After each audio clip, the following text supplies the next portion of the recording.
कुमार कार्तिकेय के जन्म के पश्चात उन्हें कृतिकाओं से उनके माता पिता अर्थात महादेव एवं माता पार्वती के बारे में ज्ञात हुआ। आप सभी ने सस्नेह मेरा पालन पोषण किया, इस नाते आप सभी मेरी माताएं हैं। तो कहिए माता, मैं किस प्रकार आपका ये ऋण चुकाऊं? पुत्र, हमें माँ कहकर संबोधित किया है तुमने, इसी सौभाग्य ने हमें धन्य कर दिया है। किंतु पुत्र, तुम्हारा मूल निवास यहाँ नहीं कैलाश है। हमने तुम्हारा पालन पोषण अवश्य किया है, लेकिन तुम्हारे माता पिता महादेव और माता पार्वती हैं। जाओ पुत्र, अब तुम कैलाश जाओ, क्योंकि वहां तुम्हारी माता बड़ी अधीरता से तुम्हारी एक झलक पाने के लिए प्रतीक्षा कर रही होगी।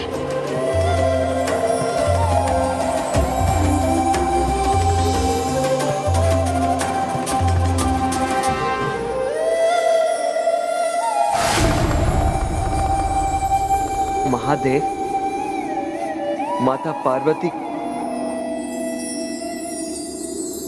कदाचित कृतिका देवियां कुमार का पग प्रदर्शन कर रही हैं, क्योंकि अब तक कुमार में महायोद्धा होने की कोई भी योग्यता हमें दिखाई नहीं दी। किंतु एक बार बस वो महादेव और माता पार्वती के पास कैलाश लौट आए, उसके पश्चात उन्हें तारकासुर का वध करने की वो संपूर्ण दक्षता भी प्राप्त हो जाएगी। क्यों देवगण, उचित कह रहा हूं ना मैं?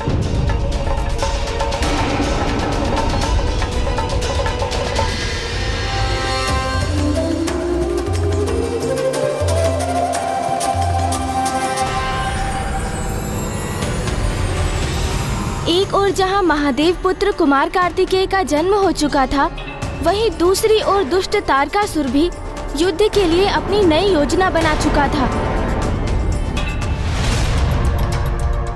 पंचा!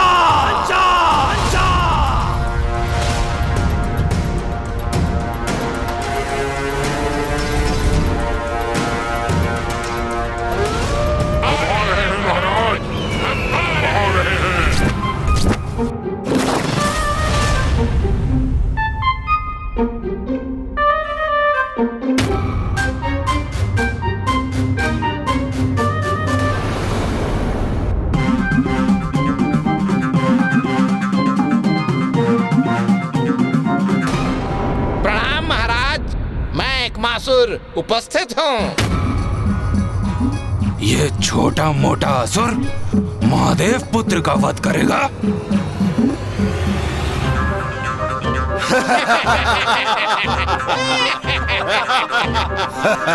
कैसा अटपटा असुर है ये?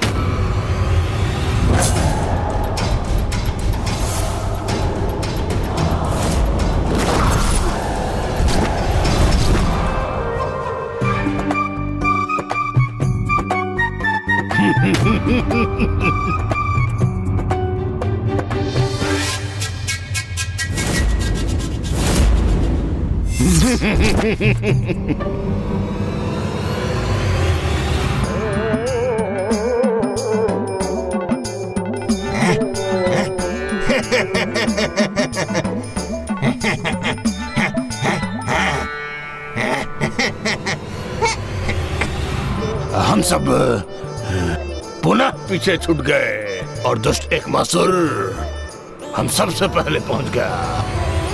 अब वो सर्वप्रथम महाराज तक पहुंचने का श्रेय स्वयं ले लेगा और हम सब मुंह ताकते रह जाएंगे। पीछे हटो ना, फिर मुझे आगे जाने दो, शीघ्र पहुंचना है मुझे महाराज तक। आगे बढ़ो, अन्यथा मार्ग से हटाओ। मैं जाऊंगा, मैं आगे जाऊंगा, मैं जाऊंगा।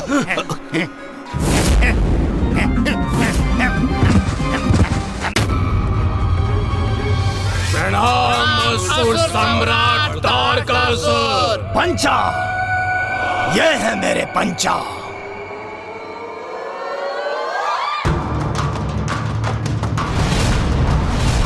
मृत्युदाता पंचा विदूषक बनकर किसी का भी विश्वास अर्जित कर लेते हैं। तो अपनी माया से उसे अंतहीन मृत्यु भी प्रदान कर सकते हैं। अट्टासुर, जो कार्य तुम नहीं संपन्न कर सके वो मेरे ये पंचा करेंगे।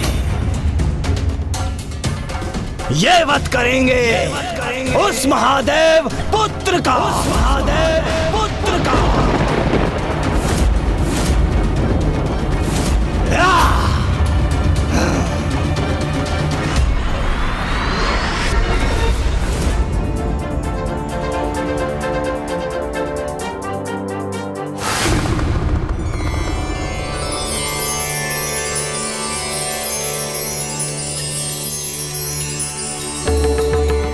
माता, माता एक बार आप बाहर आके देख लीजिए, हमने जो सजावट की है वो उचित तो है? जी नंदी जी। आइए।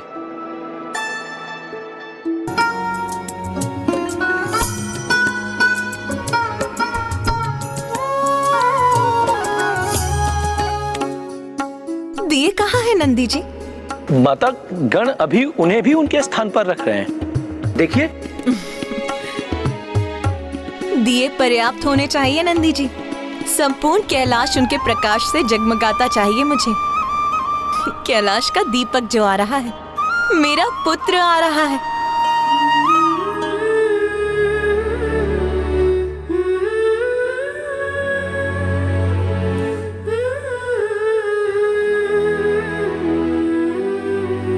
मेरा पुत्र कुशल तो है, उसे मार्ग मिल जाना चाहिए, कोई अवरोध नहीं आना चाहिए उसके मार्ग में। माता, क्या हुआ माता? मां बन चुकी हूं मैं, तो मेरा चिंतित होना तो स्वाभाविक ही है।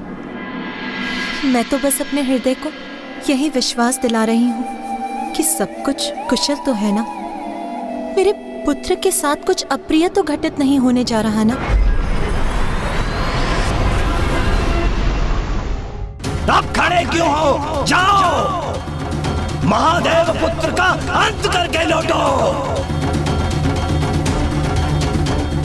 चिंता के कारण अवश्य महाराज की बुद्धि भ्रमित हो गई है। ये असुर जो अपने शरीर के अंग नहीं संभाल सकते, वो महादेव पुत्र का वध भला क्या करेंगे?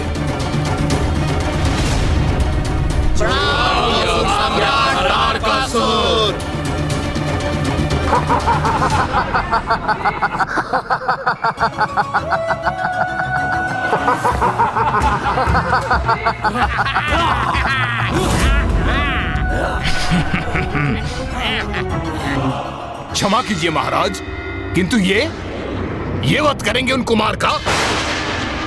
तनिक देखिए महाराज, ये सारे के सारे हंसी के पात्र हैं महाराज।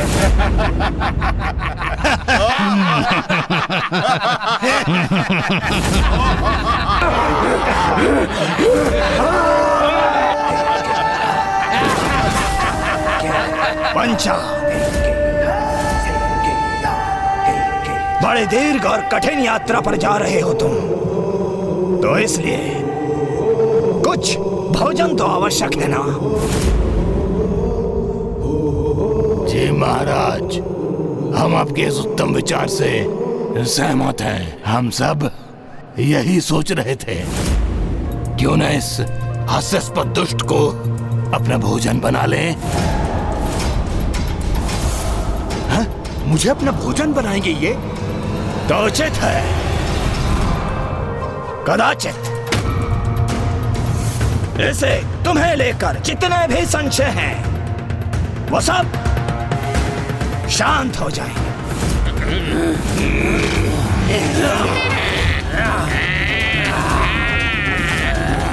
क्षमा महाराज, मैं तो केवल इसलिए हंस रहा था कि ये सारे के सारे कितने हास्यास्पद लग रहे हैं महाराज।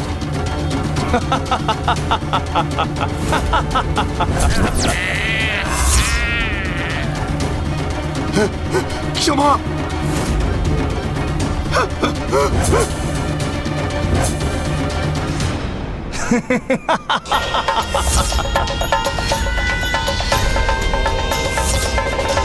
अरे, इन्होंने तो घेर लिया मुझे।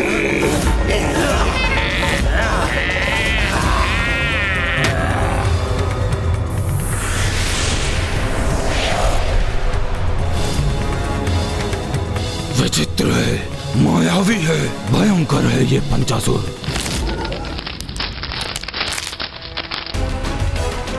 महाराज मुझे मुक्त करा दीजिए। अरे छोड़ो, जाने दो मुझे।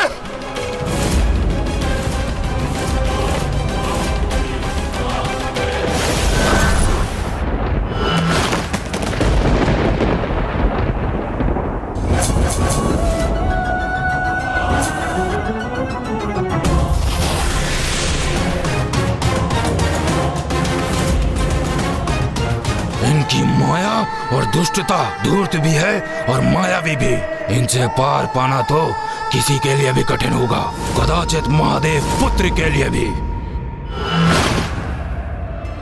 इधर तारकासुर ने पंचासुर को विदा किया और उधर कुमार कार्तिकेय कैलाश की ओर बढ़ते हुए अपनी प्रथम चुनौती और परीक्षा का सामना करने वाले थे। ये वो परीक्षा थी जिससे ये निर्णय होने वाला था कि उनके सामर्थ्य को लेकर जो चिंता देवताओं को थी वो उचित थी अथवा नहीं। अर्थात कुमार कार्तिकेय के लिए जो प्रतीक्षा देवताओं ने की थी वो उचित थी अथवा नहीं।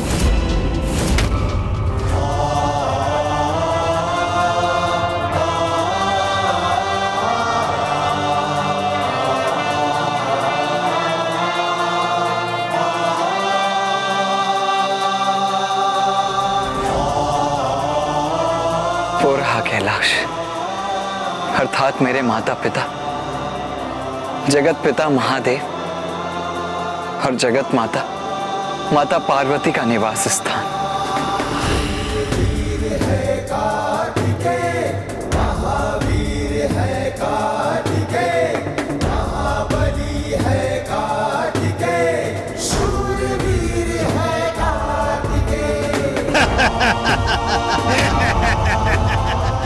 सब दोष तुम्हारा है मूर्ख। मुझे मूर्ख बोल रहा है? मुझे अपना दोष मुझ पर बन रहे हो। तुम्हारे कारण ही भटके हम। कौन है ये? चलो हटो, अधिक मत बोलो। भूल तुम्हारी है और भुगतू मैं। अरे हम तुम्हारे ही कारण भटके हैं। रुक जाइए आप सभी। मछली जाल में फंस गई है।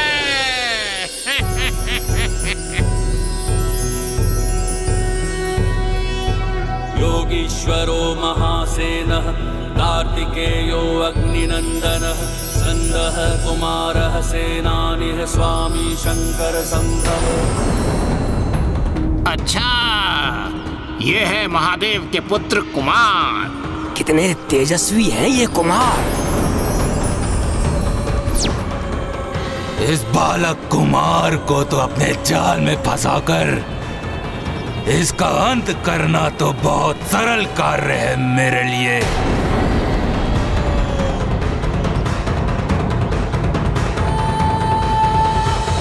कौन है आप सभी और इस प्रकार यहाँ कलह क्यों कर रहे हैं? मैं बताता हूँ कि हम कौन हैं। ये एकमासुर है, ये त्रियासुर है और वो दशरथसुर है और ये छत्सरसुर है और मैं द्विधासुर हूँ। हम ये एक माँ के कारण ना अपने मार्ग से भटक गए हैं। भटक गए? किंतु आप सभी जा कहाँ रहे थे?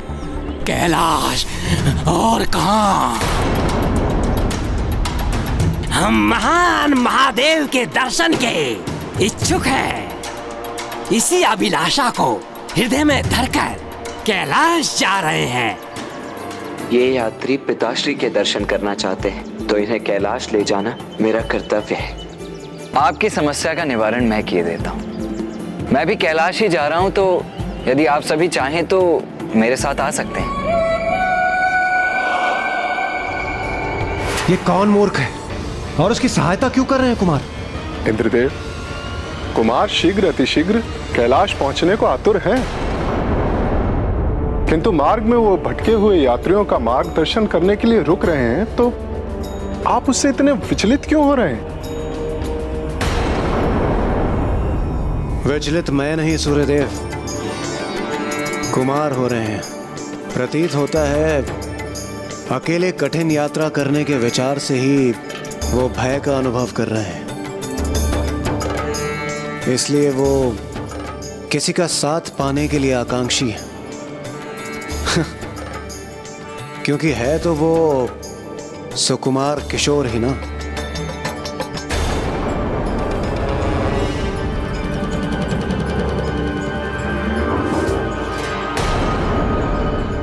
अरे वाह, नेकी और वो भी पूछ पूछ।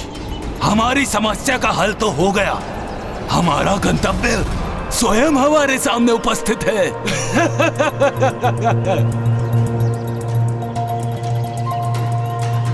आइए।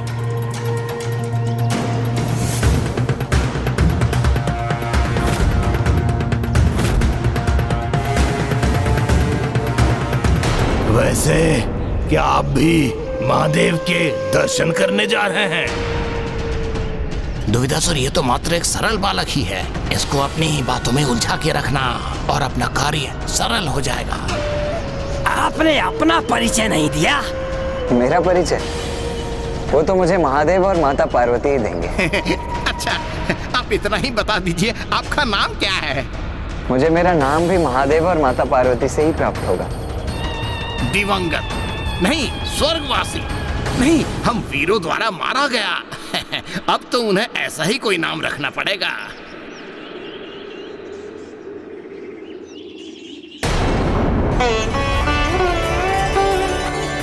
माँ, पिताश्री, मैं आपके दर्शनों के लिए अत्यंत अधीर हूँ।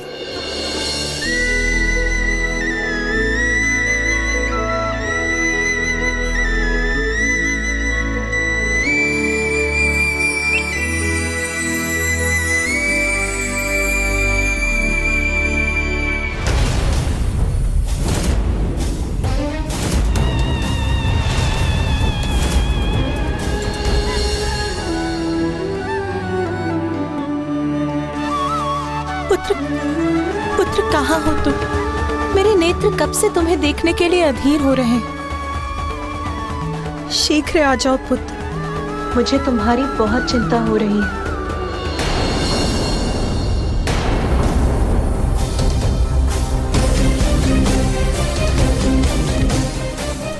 ये बालक तो जैसे कैलाश की ओर दौड़ रहा है। हम जिस कार्य के लिए आए हैं वो करने का कदाचित यही उपयुक्त समय है।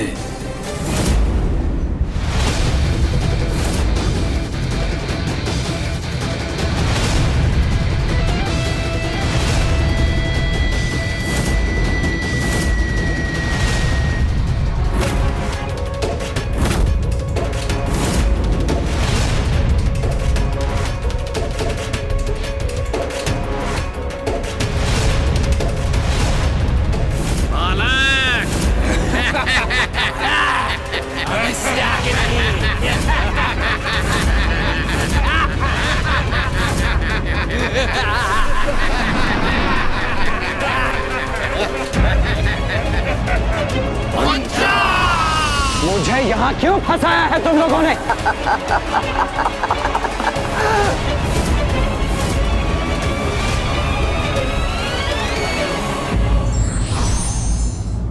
किसी की योग्यता पूर्ण रूप से जाने बिना किसी भी निर्णय पर पहुंचना उचित नहीं होता।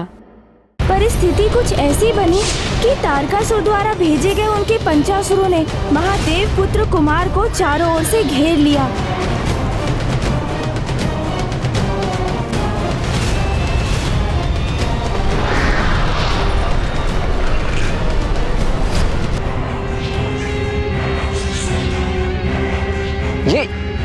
ये क्या कर रहे हैं आप सभी?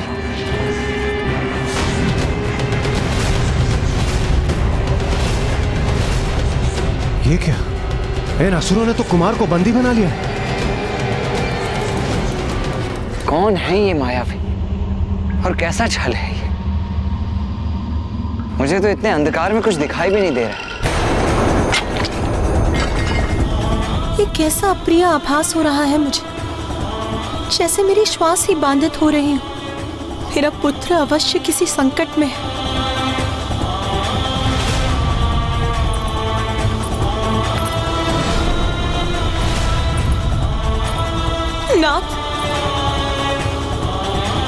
हमारा पुत्र संकट में।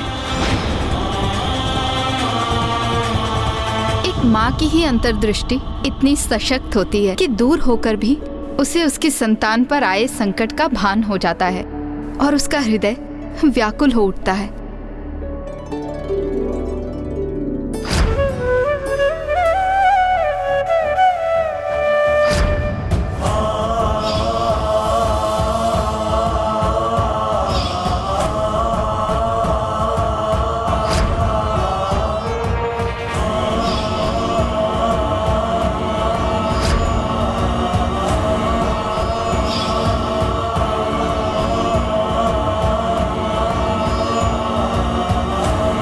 ब्राह्मण देवता, आपके नेत्र नम क्यों हो गए? कितना अद्भुत स्नेह संबंध होता है ना एक माता और पुत्र का। माता पार्वती की तो उनके पुत्र से भेंट तक नहीं हुई थी, किंतु जैसे ही कुमार पर संकट छाया, माता को उसका आभास हो गया। हाँ, संतान के प्रति माता का अनुपम प्रेम तो संपूर्ण प्रकृति में सबसे अनूठा है। उन पंचा असुरों ने कुमार कार्तिकेय को वहीं रखा जहां वो चाहते थे, अपने बंधन में। किंतु माता पार्वती और महादेव भी इस घटना से अनभिज्ञ नहीं थे। तब तो अवश्य महादेव का क्रोध जागृत हुआ होगा। वो चाहते तो अपनी क्रोधाग्नि से क्षण भर में पंचासुरों को भस्म कर देते, है ना ब्राह्मण देवता? तो फिर क्या किया महादेव ने? कुछ उन्होंने कुछ नहीं किया। तो फिर महादेव पुत्र ने अपनी रक्षा कैसे की ब्राह्मण देवता?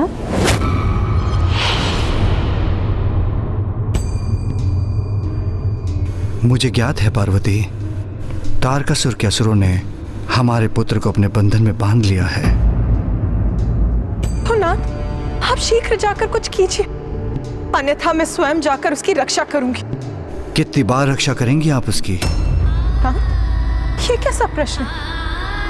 माँ हूं मैं उसकी रक्षा के लिए सदा तत्पर हूं। प्रिय, यदि आप उसकी रक्षा करती रहेंगी तो स्वयं अपनी रक्षा करना कैसे सीखेगा? आप उसकी दुर्बलता नहीं, उसका बल बनिए प्रिय, क्योंकि आपको भी ज्ञात नहीं कि आपका पुत्र कितना सक्षम है। तो क्या ये उचित है कि हम ऐसे ही बैठे रहें, कुछ भी ना करें, ये ज्ञात होते हुए कि हमारा पुत्र संकट में है? नहीं नाथ, मेरा हृदय इतना कठोर नहीं है। आप शक्ति हैं, आप जगत जननी हैं, और अब एक माँ भी। जैसे आपको ज्ञात नहीं कि आपका पुत्र कितना शक्तिशाली है, वैसे ही आपको ये ज्ञात नहीं कि एक माँ का हृदय कितना कठोर हो सकता है। ये परीक्षा है पार्वती, एक माँ की और हमारे पुत्र की। क्या हो रहा है ये? और कैसा छल है ये? कौन हो तुम सब? पंचा!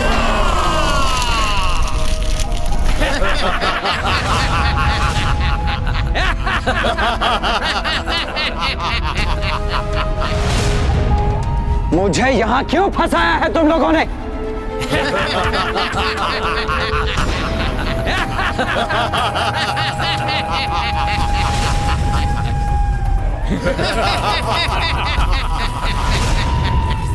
कितने दुख की बात है कुमार, अभी जन्म हुआ और अभी अंत होगा।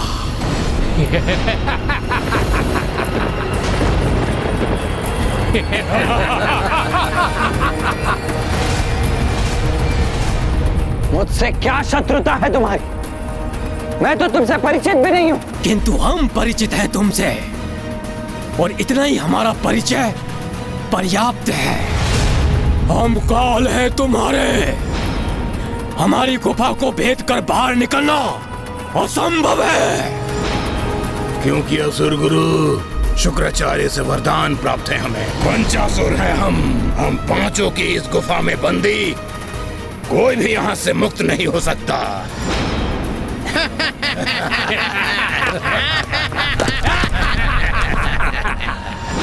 ये हो क्या रहा है? नहीं, ये नहीं हो सकता। कुमार को शीघ्र ही गुफा से बाहर आने का कोई उपाय ढूंढना होगा।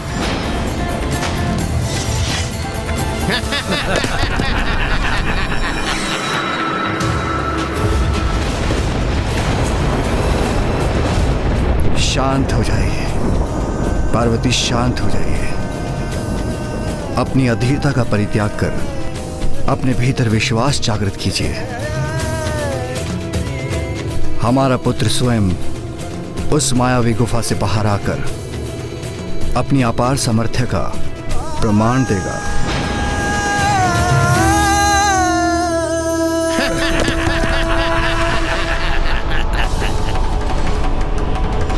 कुछ तो उपाय अवश्य होगा इस गुफा से बाहर निकलने का। मुझे शीघ्रता करनी होगी। उचित है, तुम्हारा नेत्र बंद करना ही उचित है, क्योंकि अत्यंत भयंकर होती है मृत्यु। और तुम ठहरे नीरे कोमल हृदय बालक, मृत्यु दर्शन बहुत कष्टदायी होगा तुम्हारे लिए।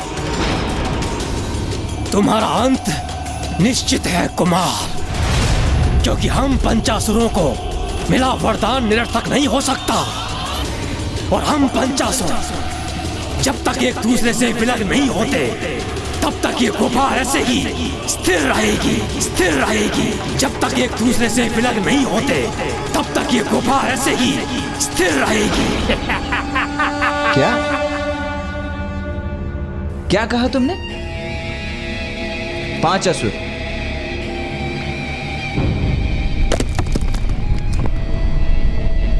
किंतु तुम 5 कहां हो? तुम तो 4 ही हो।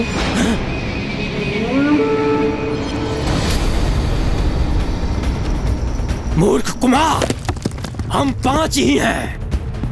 नहीं नहीं, असत्य कह रहे हो तुम। मिथ्या है तुम्हारे वचन। तुम तो 4 ही हो। हम मिथ्या कह रहे हैं? क्यों कहेंगे हम मिथ्या?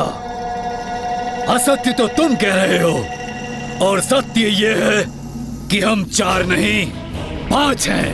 5।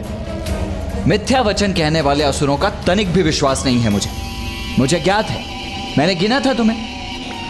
तुम 4 ही हो, अन्यथा प्रमाणित करो अपनी संख्या। मूर्ख बालक, हमें मिथ्यावादी बुला रहे हो तुम? चलो तो हम अभी प्रमाणित करते हैं कि हम 4 नहीं 5 हैं। उसके उपरांत ही तुम्हारा वध करेंगे हम।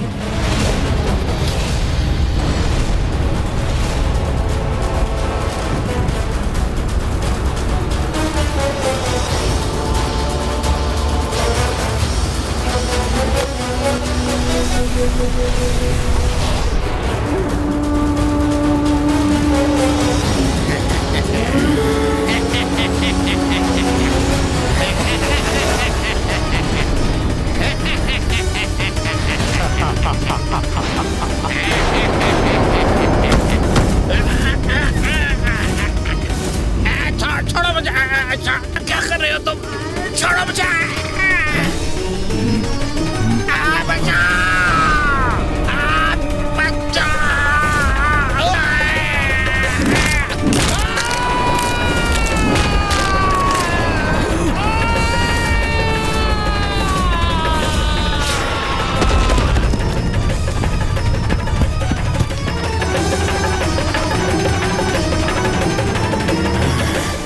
लो, वरदान तो तुम 5 को प्राप्त हुआ था ना, किंतु अब तो मात्र 4 ही रह गए हैं। और तुम 4 एक साथ आकर गुफा का निर्माण नहीं कर सकते।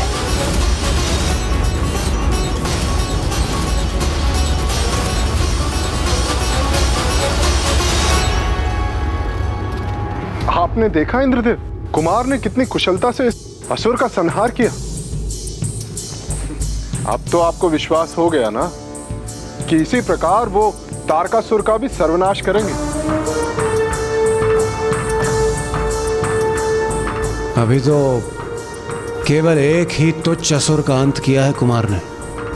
अभी भी 4 असुर शेष हैं, जो कि मुझे बहुत ही क्रोधित प्रतीत हो रहे हैं, जो अपने मृत मित्र का प्रतिशोध लेने के लिए तत्पर हैं। जबकि कुमार के पास न कोई शस्त्र और ना ही हमारी भांति कोई अनुभव।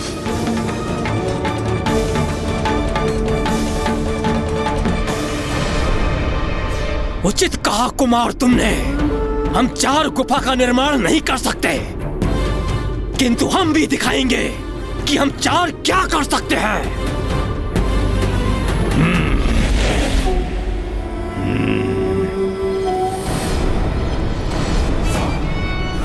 अब हम 4 गुफा से भी भयंकर हो गए। तुम अपने बचाव के लिए क्या करोगे कुमार?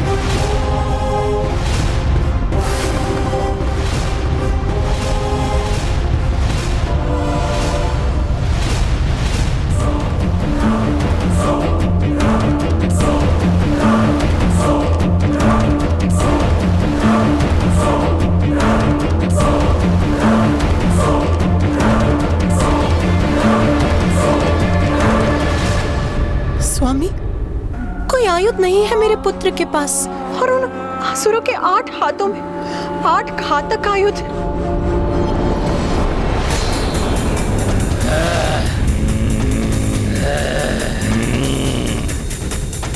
अब हम तुम पर अत्यंत घातक वार करेंगे कुमार।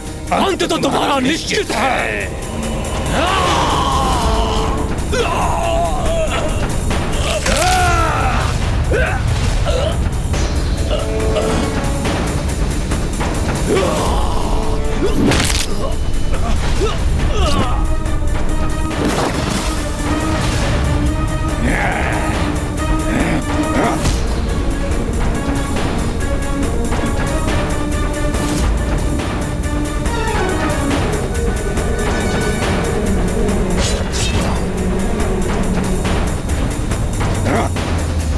कब तक बचोगे हमारे प्रहार से? कभी तो हमारे प्रहार तुम्हारी मृत्यु का कारण बनेंगे।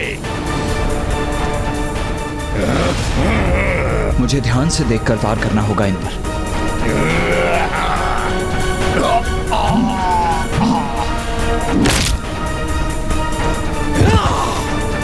बहुत हुआ कुमार, अब तुम्हारी मृत्यु से हम इस क्रीड़ा का अंत करेंगे।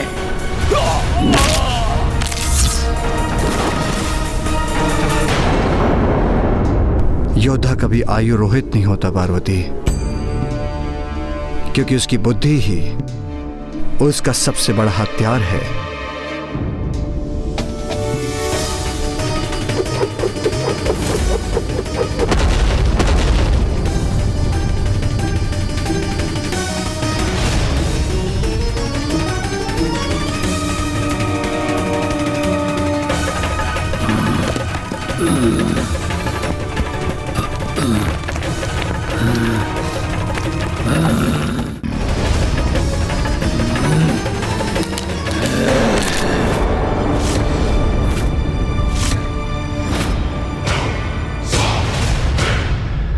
कैलाश जाना है तो हम पहुंचाएंगे, किंतु जीवित नहीं, मृत।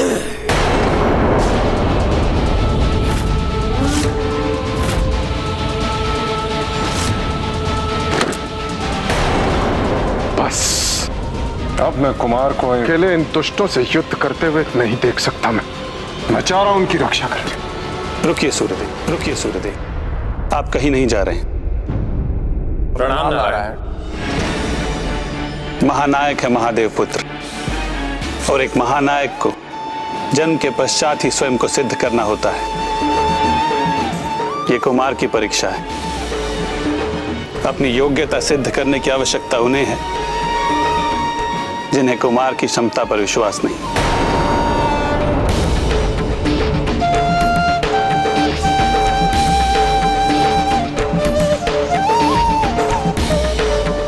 रुको, रुको, रुको, रुको।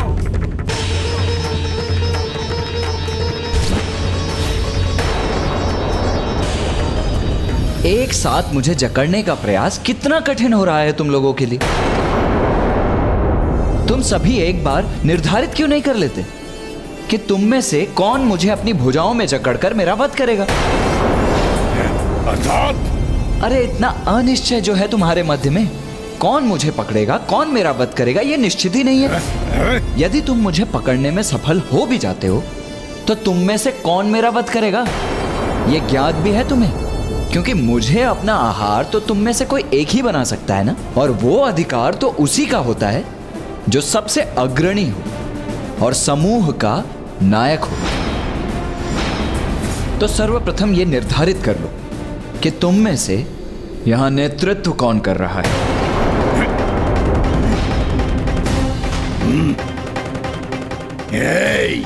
मुझे मूर्ख मत बनाओ। तुम अपने शब्दों की ब्रह्मजाल में हमें फंसाने का प्रयास कर रहे हो, किंतु इस बार तुम्हारी इस चाल से हम भटकने वाले नहीं हैं। अरे नहीं नहीं, मैं फंसा कहाँ रहा हूँ। मैं तो बस इतना कह रहा हूँ कि अपना नेतृत्व निर्धारित कर लो, जिससे भविष्य में कोई दुविधा ना हो और सब कुछ स्पष्ट रहे। इसमें निर्णय क्या लेना है? इस समूह का नायक मैं हूँ।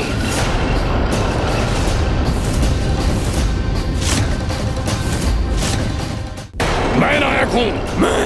मैं हूँ नायक। मैं हूँ नायक। नहीं, मैं हूँ नायक।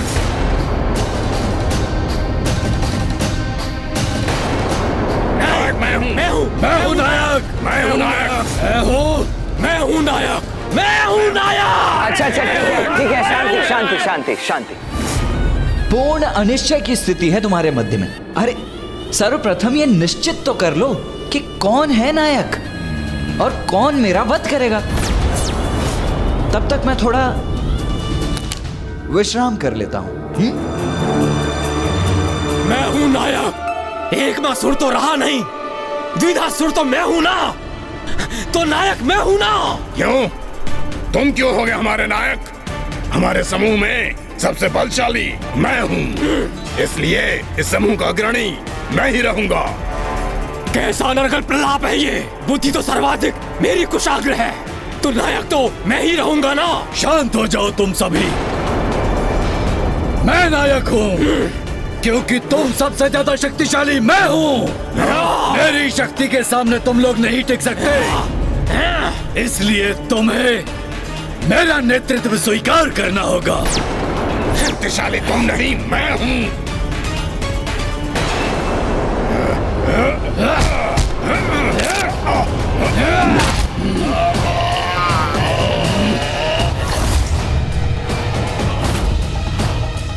अभी देखता हूँ कैसे हो तुम।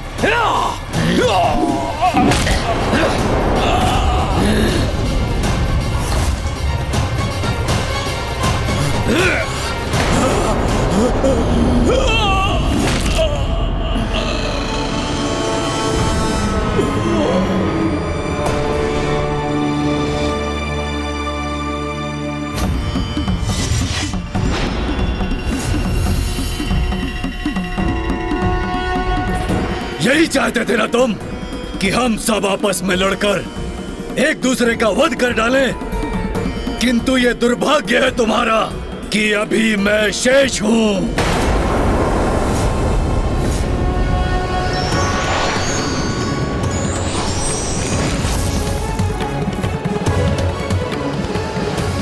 मूर्ख बालक, मैं अकेला ही तुम्हें कुचलकर तुम्हारा वध करूंगा।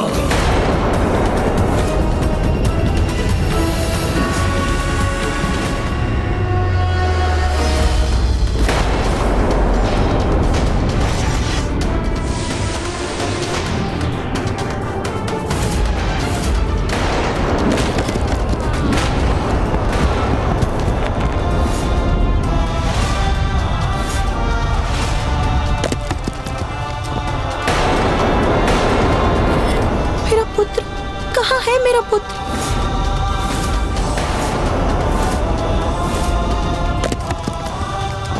कहीं इस असुर के वध करने के प्रयास में मेरे पुत्र पर ही कोई संकट तो नहीं आ गया? कहाँ गया वो?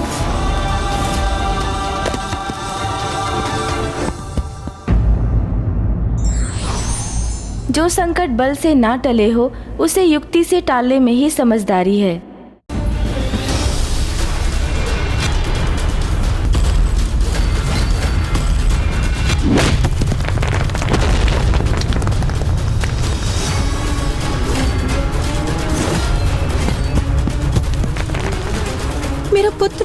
कहाँ है मेरा पुत्र?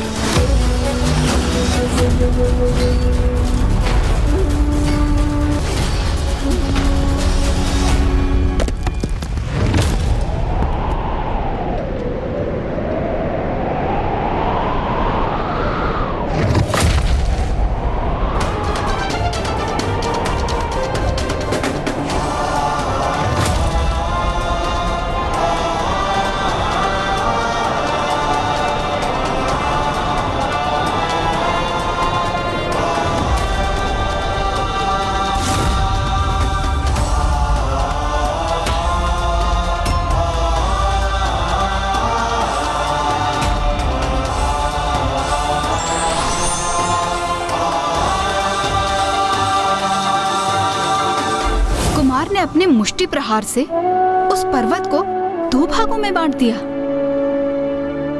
और फिर उन दोनों भागों को एक मुर्ग और एक मयूर में परिवर्तित कर दिया।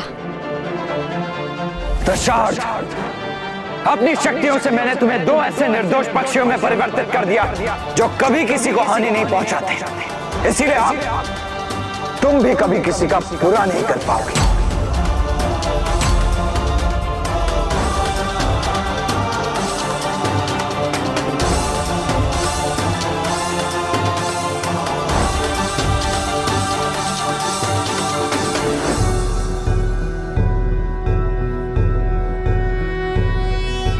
योगीश्वरो महासेनः कार्तिकेयो अग्निनन्दनः स्कन्दः कुमारः सेनानिः स्वामी शंकर संभव।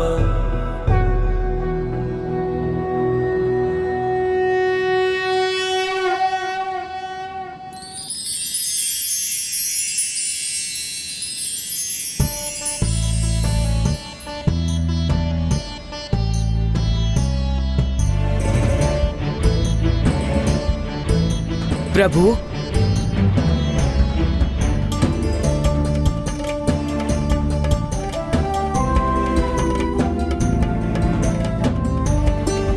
प्रभु, हम दोनों एक शाप के कारण असुर बन गए थे, किंतु अब आपने दशरथ का वध कर हमें उस शाप से मुक्त कर दिया है। प्रभु, इस शाप से मुक्त कर आपने हमारा कल्याण कर दिया। अब आप हमें अपनी शरण में लेने का वरदान दीजिए।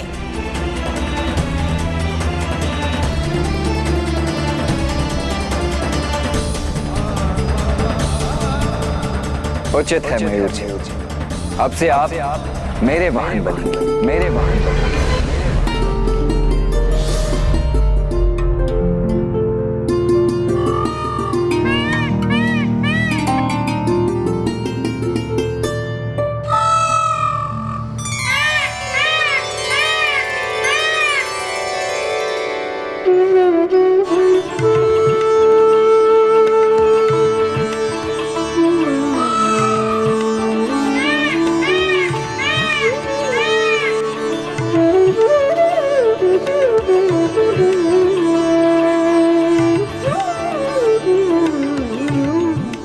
धन्यवाद प्रभु, आपने अपना वाहन नियुक्त कर मुझे कृतार्थ कर दिया।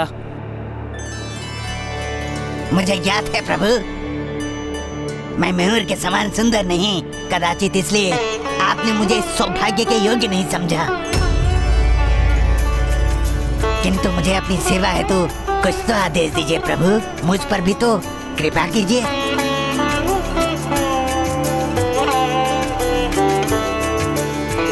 आज तुम्हारी छवि मेरे पताके पर सदैव अंकित रही, जिससे सदैव तुम्हारा जुड़ाव मुझसे बना रहे।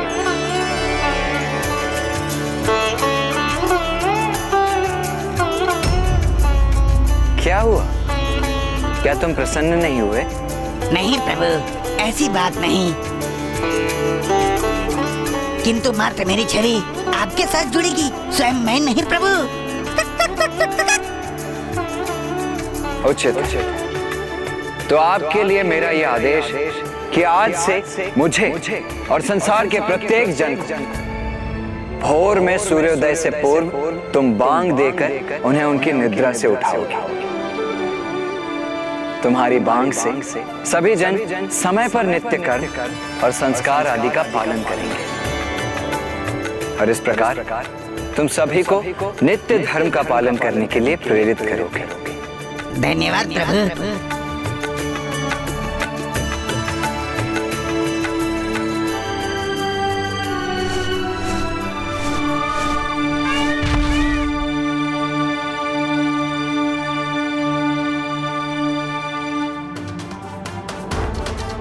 चलिए मयूर जी, मुझे माँ से भेंट करनी है। पिताश्री के दर्शन कर उनके चरण स्पर्श करने हैं।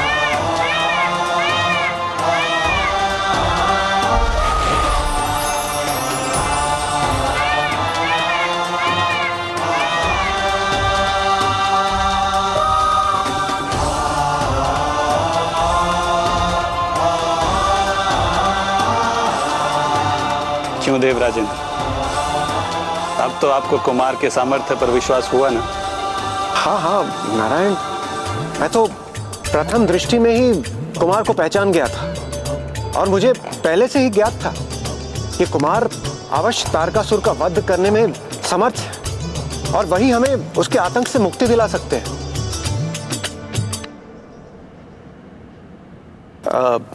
मेरे विचार से हम सभी को कैलाश जाना चाहिए और कुमार का अभिवादन करना चाहिए। कुमार ने उन दोनों पक्षियों मयूर और मुर्ग को आसुरी प्रभाव से मुक्त कर उन्हें सकारात्मक दायित्व सौंप दिया। हाँ माता, और अब कुमार महादेव और माता पार्वती के दर्शन प्राप्त करने कैलाश पहुंच गए। अन्य सभी देवता भी उन युवा महायोद्धा से भेंट करने के लिए आतुर थे जो उन्हें तारकासुर के आतंक से मुक्ति दिलाने वाले थे, इसलिए वो भी कैलाश पर उपस्थित हुए।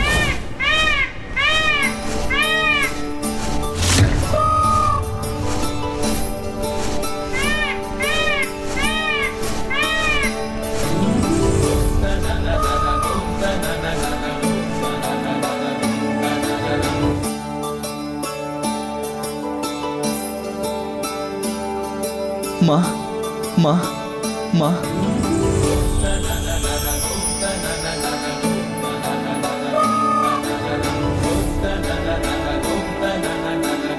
मेरा पुत्र।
पुत्र, मुझे संबोधित करने के पूर्व तुम्हें प्रथम शब्द उनके लिए कहने होंगे जो दीर्घ समय से तुम्हारे आगमन की आस लगाए हुए हैं।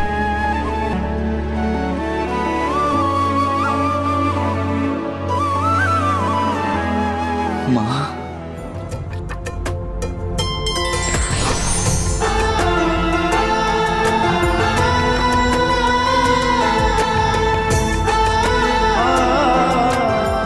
माँ,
पार्वती, वैसे तो आप जगत जननी हैं, किंतु सत्य ये भी है कि एक माँ ही संतान को जन्म नहीं देती, एक संतान भी एक माँ को जन्म देती है। आपने सत्य कहा स्वामी। पुत्र, आज तुमने मुझे एक माँ बना दिया। माँ, मैं आपसे भेंट कर आपके आंचल की छाया पाने के लिए अधीर हो रहा था।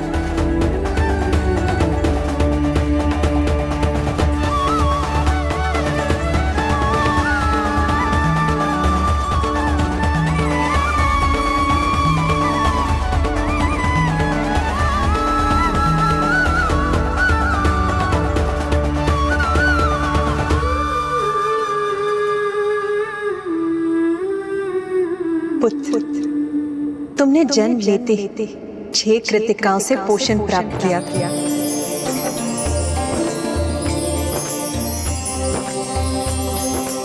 इसीलिए आज से तुम कार्तिकेय कहलाओ। कार्तिकेय कहलाओ। कार्तिकेय कहलाओ।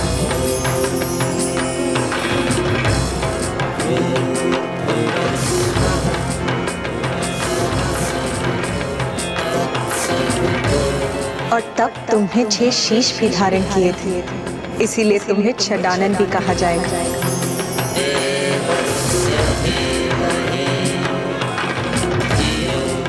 और अनुकूल समय आने पर अपने विराट स्वरूप में तुम 6 हाथ भी प्रकट करोगे।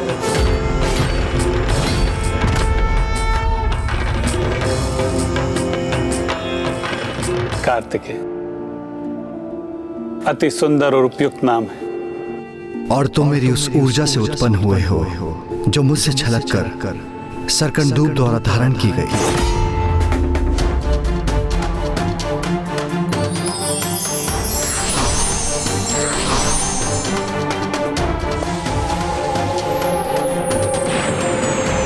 इस कारण तुम्हारा नाम स्कंद भी होगा, स्कंद भी होगा, स्कंद भी होगा।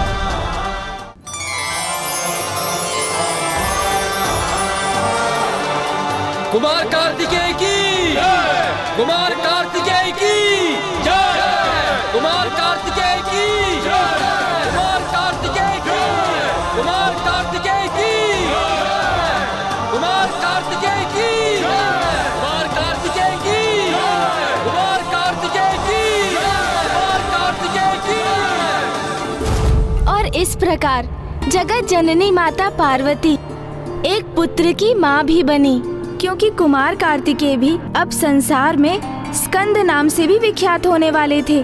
और माता का ये रूप स्कंद माता के नाम से प्रख्यात हुआ।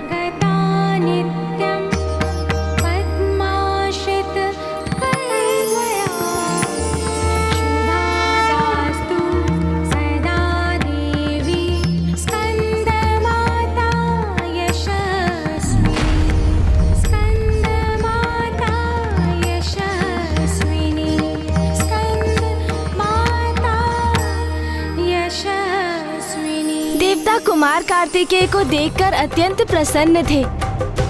वो उन्हें देव सेनापति के पद पर स्थापित करने के लिए अत्यंत अधीर थे, जिससे कुमार अविलंब जाकर तारकासुर से युद्ध कर सके। इतने शीघ्र?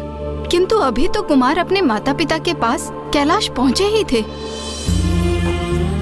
माता पार्वती तो देवताओं के इस प्रस्ताव से अवश्य अत्यंत अप्रसन्न हुई होंगी। आपने सर्वथा उचित कहा माता सरला। माता पार्वती अप्रसन्न अवश्य थी, किंतु किसी अन्य कारण से। कुमार कार्तिकेय, कितने वर्षों से हम सभी ने आपके जन्म की प्रतीक्षा की है। मेरे विचार से अब और विलंब उचित नहीं। देव सेनापति पद आपकी प्रतीक्षा कर रहा है, उसे स्वीकार कीजिए। महादेव, यदि आपकी आज्ञा हो तो हम आज ही कुमार कार्तिकेय को देव सेनापति के पद का दायित्व सौंपना चाहते हैं। कदापि नहीं। मैं इसकी अनुमति नहीं दूंगी।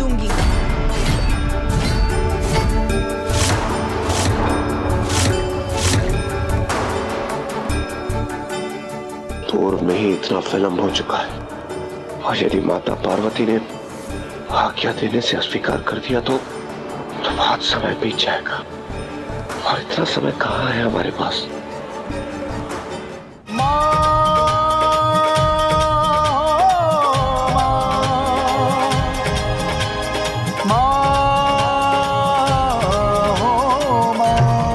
पार्वती, ये क्या कह रही हैं आप?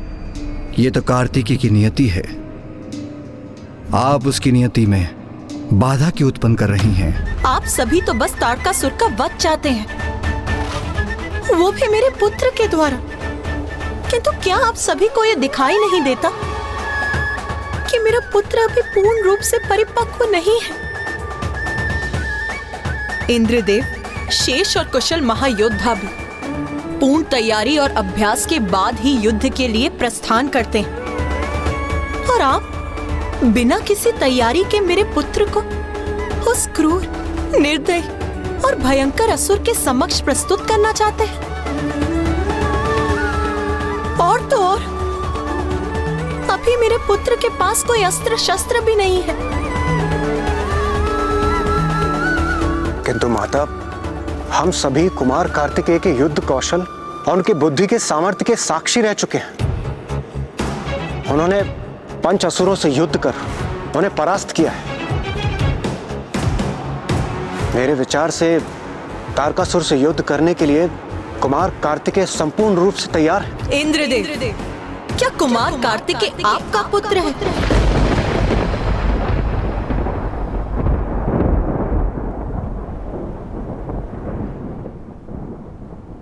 नहीं माता। उचित कहा आपने। कुमार कार्तिकेय आपका नहीं, मेरा पुत्र है। इसीलिए उसकी मां होने के नाते इसका निर्णय मैं लूंगी कि युद्ध के लिए वो तैयार है अथवा नहीं। और मेरा निर्णय ये है, मेरा पुत्र तारकासुर का वध करने के लिए अभी देव सेनापति का पद नहीं संभालेगा।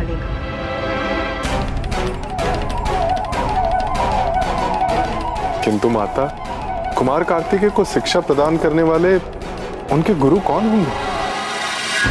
इसकी मां होने के नाते इसकी प्रथम गुरु तो स्वयं मैं हूं। इसीलिए इसकी प्रथम शिक्षा स्वयं मैं प्रारंभ करूं। उचित है फिर। कल से पुत्र कार्तिकेय की शिक्षा प्रारंभ हो।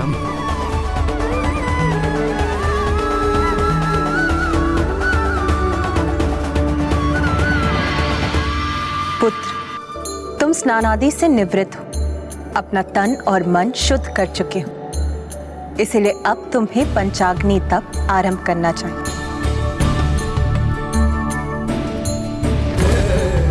ओम नमः शिवाय। ओम नमः।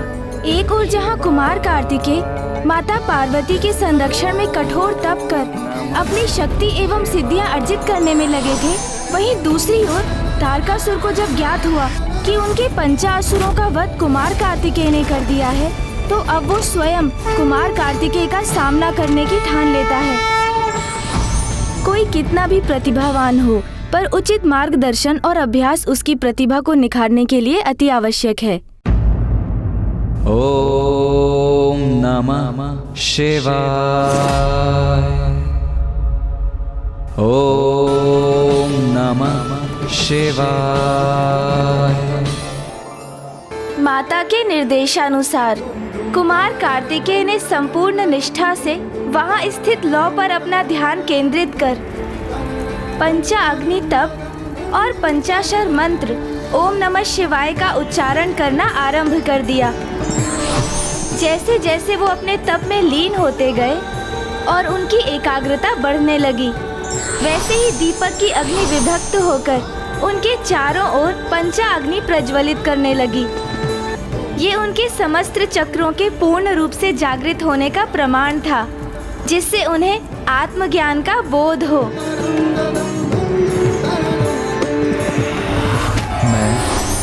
मैं परम ब्रह्म हूँ, परम ब्रह्म।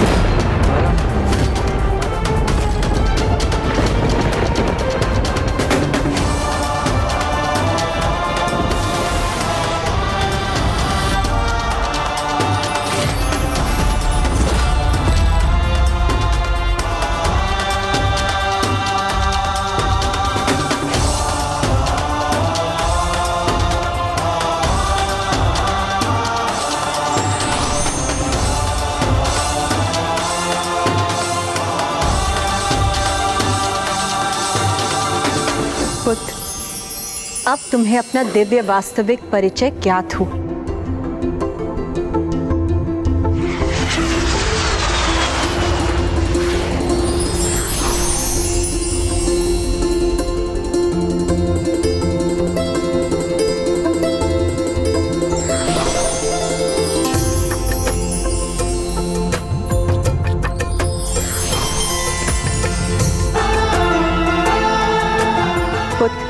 तुमने पंचाग्नि तप को सफलता से संपन्न किया और तुम्हारे समस्त चक्रों के जागृत होने से तुम मेरे एवं अन्य सभी की शक्तियां स्वीकार करने में समर्थ हो। अब मैं तुम्हें अपनी शक्ति के साथ उसके प्रयोग की विधि का ज्ञान भी प्रदान करती हूँ। धन्यवाद माता। कुमार कार्तिकेय, मैं आपको अपना वज्र प्रदान करता हूं।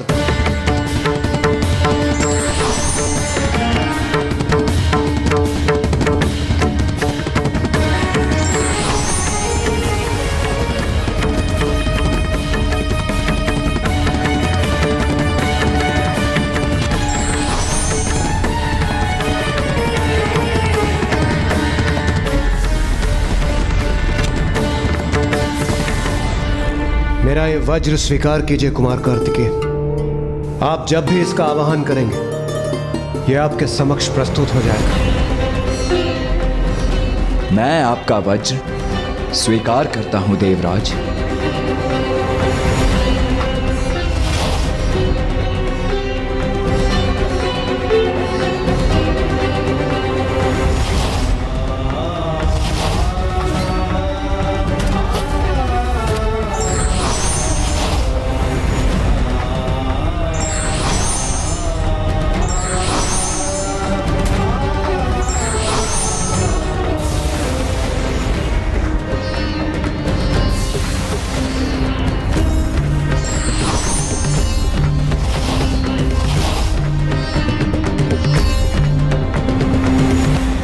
कुमार कार्तिकेय को अपनी अपार शक्ति का आभास हो ही गया। माता पार्वती ने उन्हें अपनी शक्ति और ज्ञान दोनों प्रदान किए हैं और हम देवताओं ने भी उन्हें अपने आयुध दिए।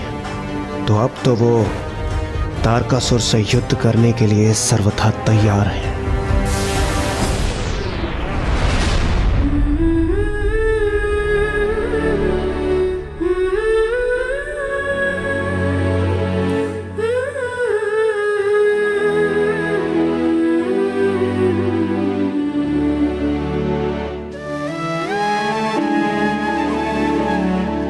पुत्र कार्तिकेय, धन्यवाद माता।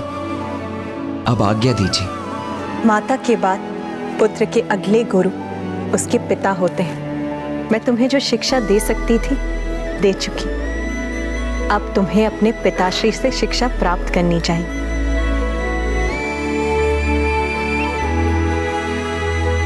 तो क्या कुमार कार्तिकेय अभी भी युद्ध के लिए नहीं जाएंगे?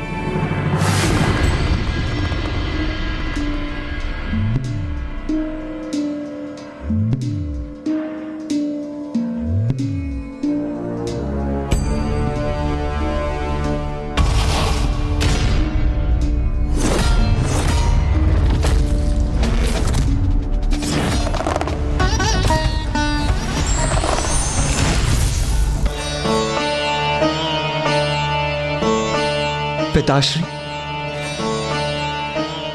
मैंने अभी आपके शीश पर कांटों का मुकुट क्यों देखा पिताश्री?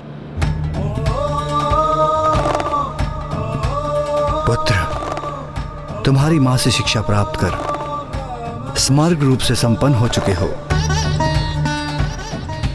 इसलिए मात्र मैं एक ही मूल शिक्षा तुम्हें प्रदान कर सकता हूं। तुमने जितनी भी शक्ति प्राप्त की है उसका उपयोग संसार की भलाई के लिए, धर्म की रक्षा के लिए और उत्थान के लिए ही करना उचित होगा। शीघ्र तुम एक सेनापति का दायित्व संभालोगे जो तुम्हारे लिए कांटों के मुकुट के समान होगा, क्योंकि यह दायित्व सरल नहीं होगा। उसे तुम्हें बहुत धैर्य और लगन से संभालना होगा। ब्राह्मण देवता, अब तो कुमार कार्तिकेय ने शक्तियां, आयुध और ज्ञान सभी प्राप्त कर लिए थे, तो अब तो उनकी शिक्षा पूर्ण हो गई थी ना?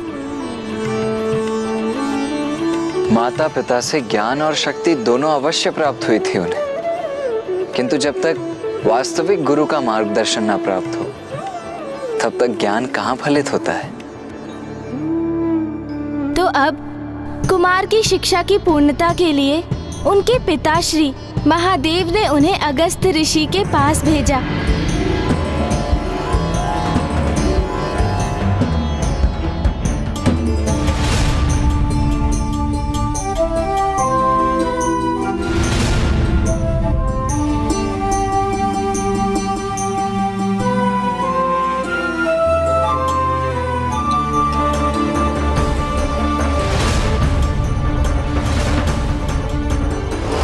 ऋषि जहाँ तपोबल के धनी है, वहीं वो युद्ध कला के भी महान ज्ञाता हैं।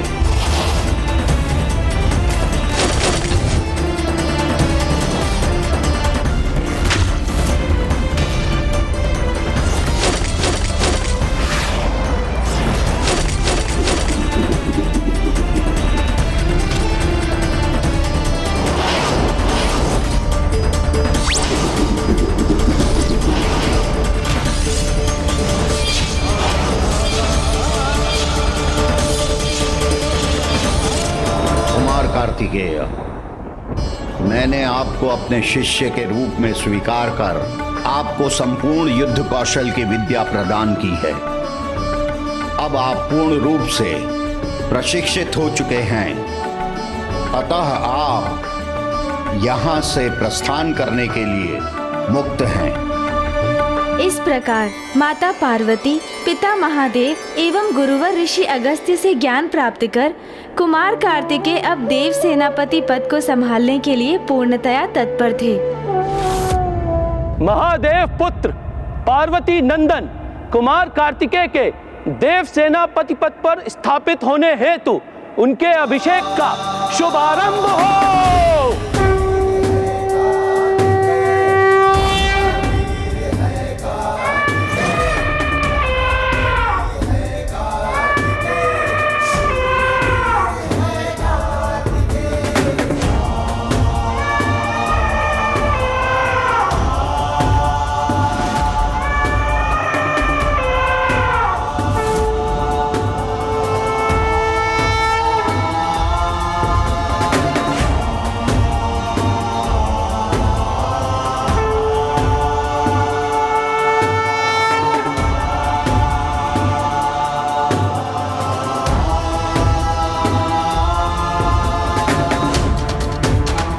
पुत्र,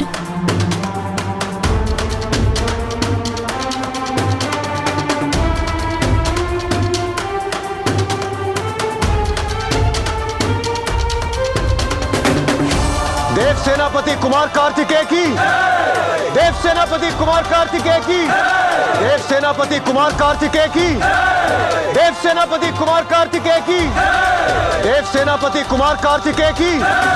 सप्त सिंधुओं और समस्त नदियों के पावन जल से हम कुमार कार्तिकेय का अभिषेक आरंभ करते हैं।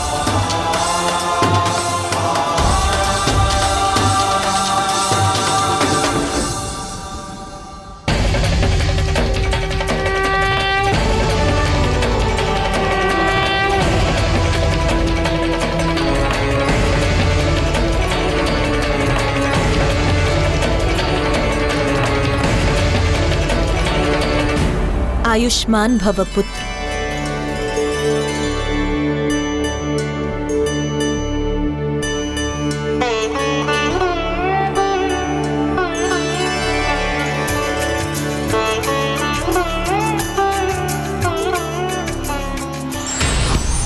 पुत्र, ये मेरे द्वारा प्रदान किया दिव्यास्त्र है, जो तुम्हारे आह्वान करते ही तुम्हारे समक्ष प्रस्तुत हो जाएगा।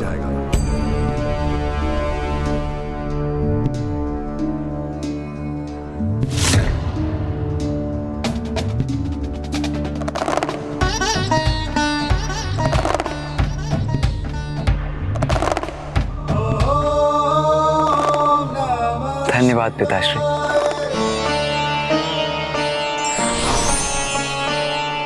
पुत्र, जिसमें मेरी समस्त शक्ति समाहित है, मेरी शक्ति का प्रतीक मेरा दंड सदा तुम्हारे साथ रहेगा, और इस प्रकार मैं भी सदा तुम्हारे साथ बनी रहूंगी।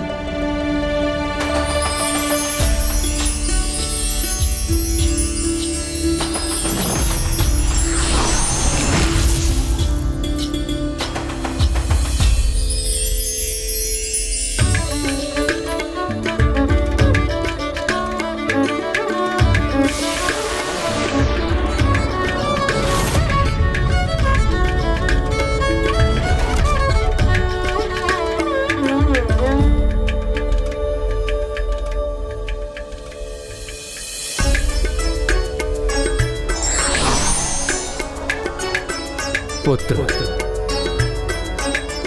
मैं योद्धा तो नहीं, इसलिए तुम्हें कोई आयुध तो प्रदान नहीं कर सकता, किंतु तुम्हारे लिए एक संपूर्ण सेना अवश्य प्रदान कर सकता हूं।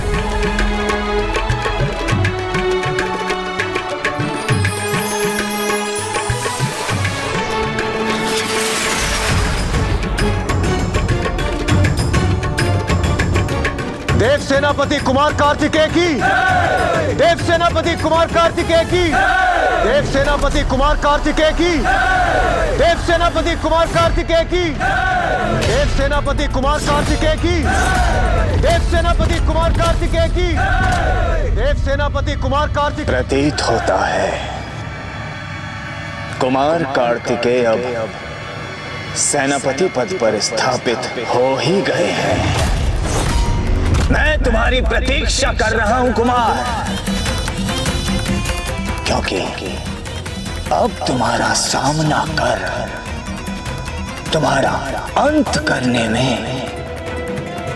बहुत आनंद आएगा मुझे।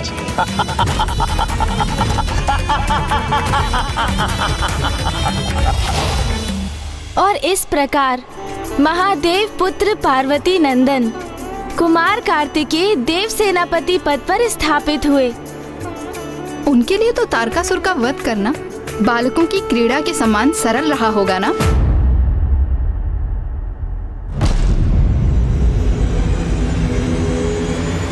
नहीं माता,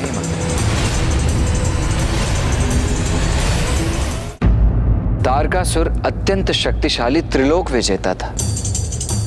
उस असुर का अंत करना इतना सरल नहीं था।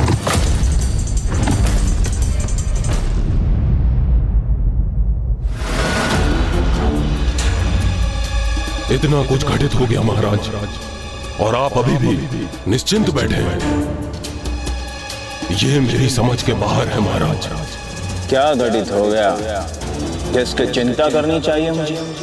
यही महाराज, देव सेनापति पद पर स्थापित हुए हैं महादेव और देवी पार्वती के पुत्र, जिनके गर्जन मात्र से कंपित हो उठा था पूरा शोणितपुर। और आपका आत्मसम्मान जो पंचासुरों का अंत कर खंडित किया उन्होंने, उसका क्या?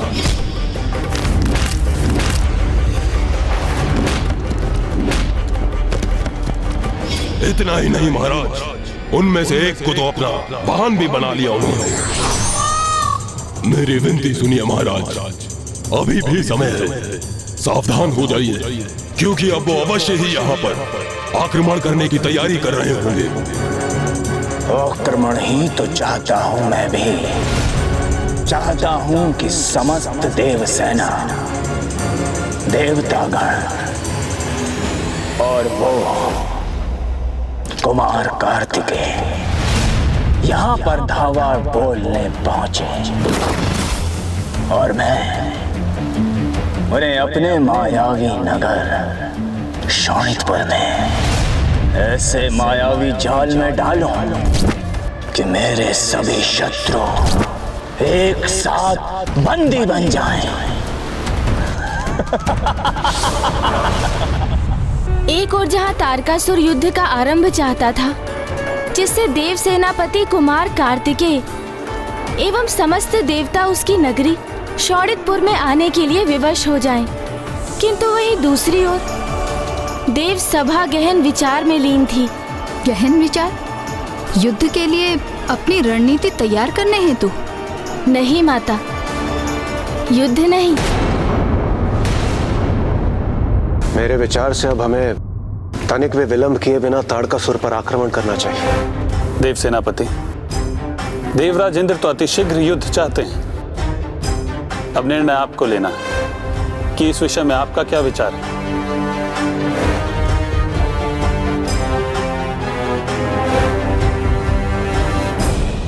मैं देवराज इंद्र से असहमत हूं।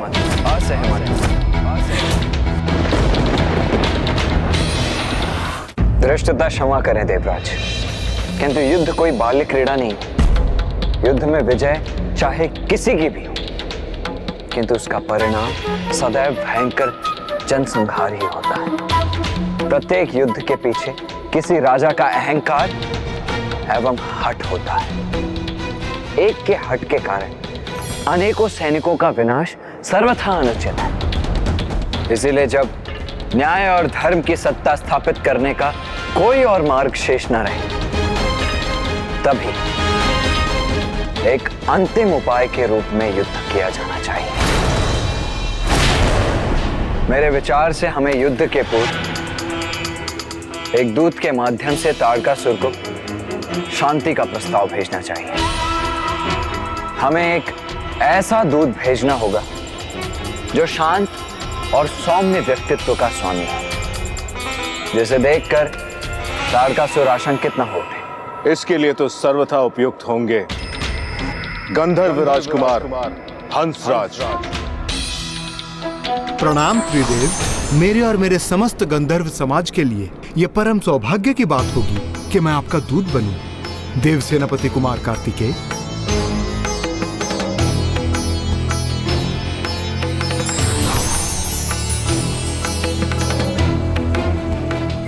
असुर राज तारकासुर, हम समस्त देवता आपसे विनम्र निवेदन करते हैं कि आप त्रिलोक को अपने शासन से मुक्त करें।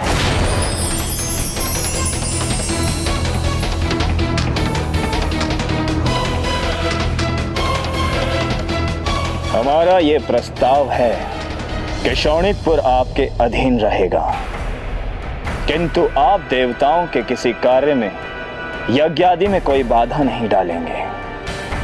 स्वर्ग पर पुनः देवराज इंद्र का स्वतंत्र अधिकार स्थापित होगा। वह आपके अधीन नहीं रहेंगे। स्वर्ग आपके सेना नायकों से रिक्त होगा। समस्त देवताओं को पुनः अपने लोकों का स्वामित्व प्राप्त होगा। यदि आप ये स्वीकार करेंगे तो आपको अभयदान देंगे देव सेनापति कुमार कार्तिकेय, अथवा फिर युद्ध ही अंतिम समाधान होगा। असुरराज तारकासुर, मैं आपकी ओर से देव सेनापति कुमार कार्तिकेय के लिए क्या सूचना लेके जाऊं?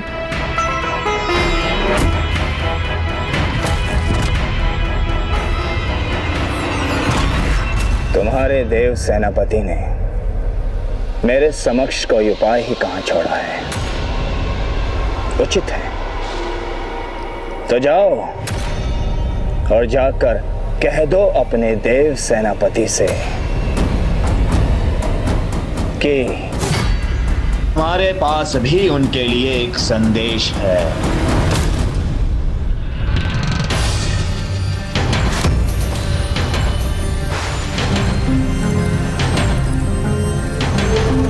ये गंधर्व कुमार हंसराज अभी तक तारकासुर का संवाद लेकर लौटे क्यों नहीं? कदाचित कहीं कुछ अनुचित घटित न हुआ हो।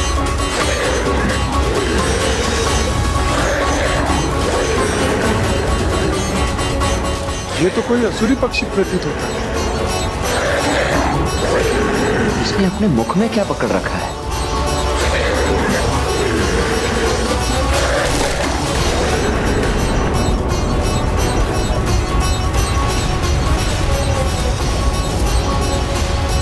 इस असुर पक्षी द्वारा गिराई गई पोटली में भला क्या हो सकता है? अपार शक्ति और पद प्राप्त होने पर अपार दायित्व निभाने पड़ते हैं।